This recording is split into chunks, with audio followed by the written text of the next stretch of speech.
क्या मामला? देखिए, घर टूटने वाला मामला तो यही है कि भाई उस घर के 9-10 लोग हिस्सेदार थे।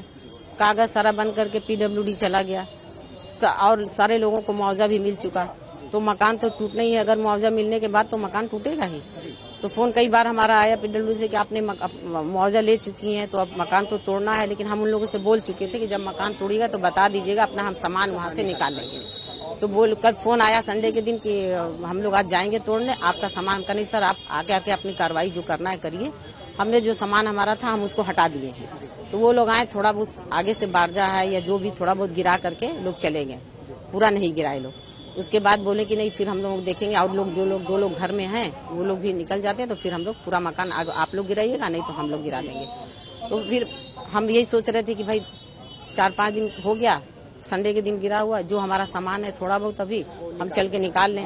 उसमें जाली ऊपर लगी हुई है, बहुत बड़ी सी जाली लगी थी बारजा पूरा कवर करने के लिए।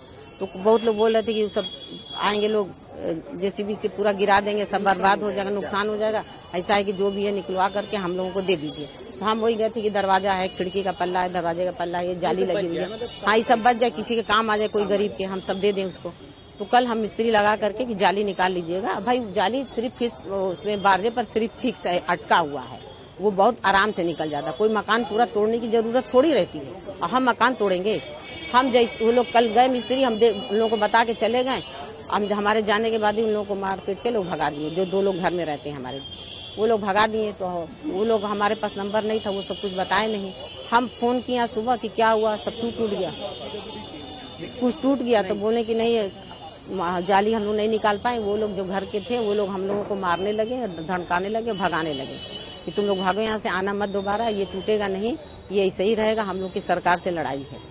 तो ठीक है, आप सरकार से लड़ाई अपनी लड़िए, जो हमारा ऊपर का हिस्सा है भाई, पूरा हमारा मकान बनवाया हुआ है, पूरा मकान हमारा ही बनवाया हुआ है, ठीक है, वो किसी उसमें एक पैसा नहीं लगा है। तो हम कह रहे हैं कि जब हमारा पूरा मकान बना हुआ है तो भाई हम जो हिस्से में हम पूरा मकान का हम नहीं जिम्मेदारी ले रहे हैं, लेकिन जो हमारा हम उसका तो खिड़की पल्ला दरवाजा निकलवाएंगे ना, किसी को हमें देना होगा हम दे देंगे। तो यहाँ पर बात फिर होती है कि भाई आप कुछ भी मत निकालिए, कुछ भी मत करिए। तो भाई क्यों नहीं करें, अपने हिस्से का तो हम करेंगे ही ना। तो वही गए तो आज हमारे ऊपर हाथ उठाया गया। कौन लोग थे? वही जेठ थे हमारे, बड़ा बताइए, देवर होते तो हम चलिए एक बार माफ कर देते। जेठ हो करके, हाँ इनसे बहुत बड़े हैं, और बड़े हो करके हमारे ऊपर हाथ उठा रहे, समझिए हमारा गला दबाने, एकदम इतना दबाए थे तेज कि हम सांस नहीं लेते बनता था। हमारा हाथ पर लगा है थरथराने, उसके बाद तब छोड़े हमें, उसके बाद बाहर हमको गला पकड़ के बाहर कर दिए। पूरे हमारे गले पर निशान समझ लीजिए, अब बहुत तेज अभी तक छनछनाहट हो रही है। और उसके बाद में फिर हमें बाहर कर दिए। तब वही हम गुस्से में हम कहा कि नहीं कुछ इनके साथ होना। ये दूसरी बार हमारे साथ की है, दूसरी बार हुआ। एक बार और गए थे, उस बार भी हमको वार्निंग दिए थे कि तुम्हें इस घर में आना नहीं है, और ये मकान तुम्हारा नहीं है, ये किसी का नहीं है। जब ये हिस्सा मतलब कोई मुआवजा नहीं लिया था तब की बात है। हम मुआवजा लेने से पहले इसमें हम किसी को एक पैसा देने नहीं देंगे, ये सब हमारा है। जितना हक है हम सरकार को दें या हम बेचें, या हमारा इस पे सारा कब्जा हमारा है। तो भाई सब लोग भाई हमारे साथ थे, कहीं कैसे उनका कब्जा रहे। भाई सरकार हम लोग को दे रही है तो हम लोग लेंगे सारे भाई। पैसा तो लगाता है एक ही, लेकिन मिलता है मुआवजा सभी को, तो सभी को मुआवजा मिल चुका है। ये 2 लोग नहीं लिए हैं, तो ये लोग उसी पर मतलब कहा कि हमको उसमें कोई सामान हमको निकालने, तो ठीक है मत निकालने दिए, मुंह से बात होती है ना, खत्म हो गई बात। आप हाथ उठाने, आप जेठ है आप हाथ उठाएंगे। अभी थाने आए हैं? हाँ वही उनके नाम से रपट लिखवाना, हाँ होना है, नहीं होगा हम कुछ न कुछ तो करेंगे। बड़ा सवाल ये है कि जो ये फेक चीजें चल रही थी पॉलिटिकल या वो कि आप लोग क्या सरकार के साथ है, मुआवजा ले चुके हैं, ये बात हमें जानना है। सरकार से मुआवजा तो ले ही चुके हैं हम लोग, तभी तो मकान सरकार तोड़ रही थी। भाई पीडब्ल्यूडी वाले बोले कि आपका मकान भाई आप लोग मुआवजा सारे 7 भाई ले चुके हैं, 1-2 लोग नहीं लिए हैं, लेकिन मकान तो आपका गिरना है। तो हमने कहा ठीक है सर, सरकार के साथ ही है। हाँ बिल्कुल, नहीं हम सरकार के साथ, हमें कोई सरकार से कोई हमें आपत्ति नहीं। जो हमारा मकान का दाम लगा वो हमको मिला। हम भाई सरकार के खिलाफ क्यों जाएंगे, इसलिए कि सारा मकान टूटेगा तो उसमें हमारा भी आएगा। चाहे हमारे हस्बैंड पद्मश्री पाए वो भी थे, वो भी इस बात को कहते थे भाई ये तोड़ने फोड़ने के काम बहुत से जहाँ बहुत दिन से चल रहा है, वो भी यही कहते थे कि भाई सरकार मकान सबका जाएगा तो हमारा जाएगा, जब सबका बचेगा तो हमारा भी बचेगा। तो इसमें भाई मारपीट करने की हमसे क्या जरूरत है। हम कोई मकान तोड़ रहे हैं, सरकार मुआवजा सबको दिए, हम तो दिए नहीं है। तो ये हमसे सिर्फ अपना वो गुस्सा निकालने के लिए कि ये मतलब कि कैसे ये लोग सब लोग अपना मुआवजा ले लिए, ये किसी को नहीं लेने का कहीं न कहीं ये इल्जाम है कि सरकार के साथ हैं, खड़ी हैं। हाँ हो सकता है ये भी हो, कि भाई ये अगर ये बीच में आती तो हो सकता वो बच जाता। हम सरकार के खिलाफ क्यों जाएंगे? जब सबका मकान टूट रहा है तो हमारा भी टूटेगा। अब हम अपने मकान को लेकर हम सड़क पर उतरेंगे, इन लोगों का यही गुस्सा है। हम सड़क पर उतरेंगे तो सरकार हमारी बात मान जाएगी? आप पहले ये बताइए। जब भी होगा तो बोलेगी सरकार ना कि सबका मकान टूटा तो आपका नहीं टूटेगा, चाहे वो पद्मश्री मोहम्मद शाहिद ही क्यों ना हो, टूटेगा। तो हमसे क्यों इतना लड़ाई किया जा रहा है? हम तो आप लोगों का कुछ नहीं, आप लोग अपनी लड़ाई लड़िए, हम मना नहीं कर रहे। आप लोगों बस यही मांग है कि जिसने हमारे ऊपर हाथ उठाया उनकी गिरफ्तारी होना चाहिए, और नहीं होगी तो ये हम बिल्कुल हम रोड पर आएंगे।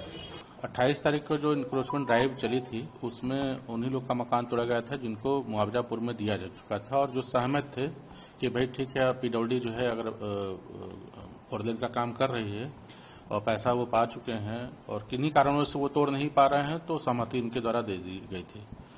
और कुछ ऐसे भी थे लोग जिसमें जो है लंबे समय से लोग मुआवजा लिए थे, नहीं तोड़े थे तो उनके मुआवजे ध्वस्तीकरण की कार्रवाई की गई थी।